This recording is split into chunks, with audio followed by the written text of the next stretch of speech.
And the healthy aging in the digital world idea is to think about enabling technology that can improve the lives and well-being of older adults. I'm passionate about this big idea because I have been in the field of aging for over 30 years. And in my mind, the most important thing we can do is to add life to years. People are living longer, and solutions need to be developed to enable that time when people have much more time than they've ever had before to live to the fullest. And what that means is managing chronic conditions as well as possible, staying as functional and connected as possible, and having the best possible well-being with themselves and with their families. My mom is extremely independent. She has always been very independent, and she was here in Davis independent.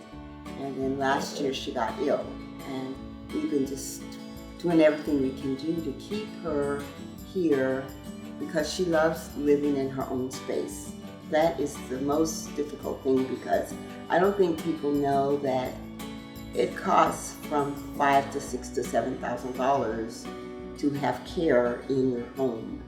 Bobby Bolden and Maybelle Carr are a duo that Bobby was my patient for quite some time, and then she moved her mother to the area and asked if I would provide care for her. All right. You guys look beautiful. Thank you. So do you. The Betty Irene Moore School of Nursing was founded with the idea that we would improve health and we would improve health systems. And so throughout our work, it's always been focused on innovation, on leadership, on technology, on inclusiveness. I was always interested in how do you prevent people from ending up in critical care in the first place. And then once they are in a situation where they have some kind of a health condition or a crisis, how do you restore them to a life that they really want? About a year ago, Maybelle had really taken a fairly sharp decline. However, I do believe staying in her home and being able to provide her with services and having her community around her has allowed for her to thrive and actually come back from where we didn't think things were going well. But I've had to do a lot of caregiving. So I'm doing more caregiving than I ever expected. The Family Caregiving Institute was funded by the Gordon and Betty Moore Foundation as an institute that would advance two main things. One is the education for family caregivers themselves, equipping them and helping them to enact their roles. The second is to help healthcare providers do a better job of working with family caregivers. We're sitting right now in the kitchen of our simulation suite that's a home environment. It has a kitchen, a bedroom, a living room, and a bathroom. And it's a place where we can actually educate our students, but also family caregivers, about how to deal with care in the home. Maybelle moved into a community that's in our town that is a senior living community, so she has made friends and she's made relationships, and she meets with her group at the dog park with her dog, and that has really been something in her life that sparks her to be able to keep on going. I love it here. The people are so nice.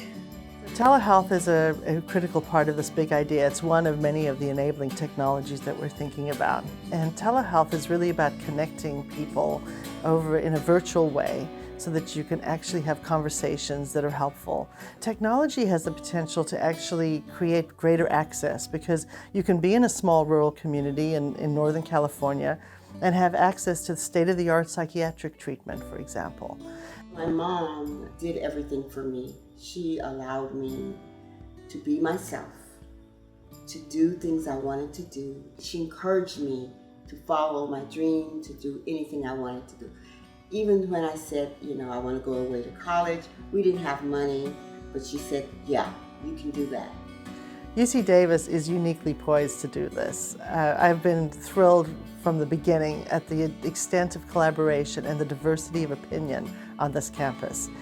UC Davis Health has been a leader in telemedicine and telehealth for decades now and is seen around the country as that leader. And with that, we've developed a great deal of understanding about technology and policy and working with partners all over the place to engage them in our vision. So that's a very strong basis for this work that we're doing now. And we have a number of different projects and research projects that are focusing on technology-enabled health, putting the person at the center and looking at how technology can improve health outcomes. So we're building on a very strong platform. And then when you add to that all the partners across our campus who are doing parts of this puzzle as well. and bring expertise in computer science and engineering and social sciences and humanities.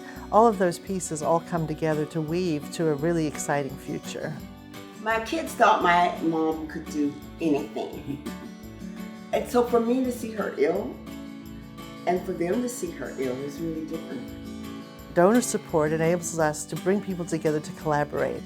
It enables us to fund projects that they can work on together. And once good people with talent and lots of different perspectives come together and actually work on something together, then it begins to become exponential, because their ideas generate new ideas and new opportunities for funding. So that investment makes all the difference in the world.